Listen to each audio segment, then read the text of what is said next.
Ladies and gentlemen, we have just landed at Pink City, the house of glitz and glamour, where the night doesn't sleep. Okada, Manila, Manila, Manila. Gusto niyo yun, mga ka-darling?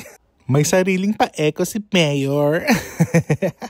So for today's video, mga ka-darling, it is another late upload from our vacation in the Philippines just last month. Just sharing you, mga ka-darling, our experience in Okada, Manila. Actually, mga ka-darling, our main purpose of visiting Okada, Manila was to let the kids play sa playground dito kasi it's a big one. At naman, ka-darling, it didn't disappoint. Yun nga lang, late kami nakarating. So 30 minutes lang ata yung laro ng mga bata. Pero nonetheless, bongga. And ang Okada, Manila, mga ka-darling, pang mayaman, ang lakas makamayaman. Tingnan nyo pala ang carpet, Pak, bongga. Napakape nga muna ako, mga ka-darling, kasi medyo matagal pa mga bata sa playground. Kaya eto, kape muna tayo.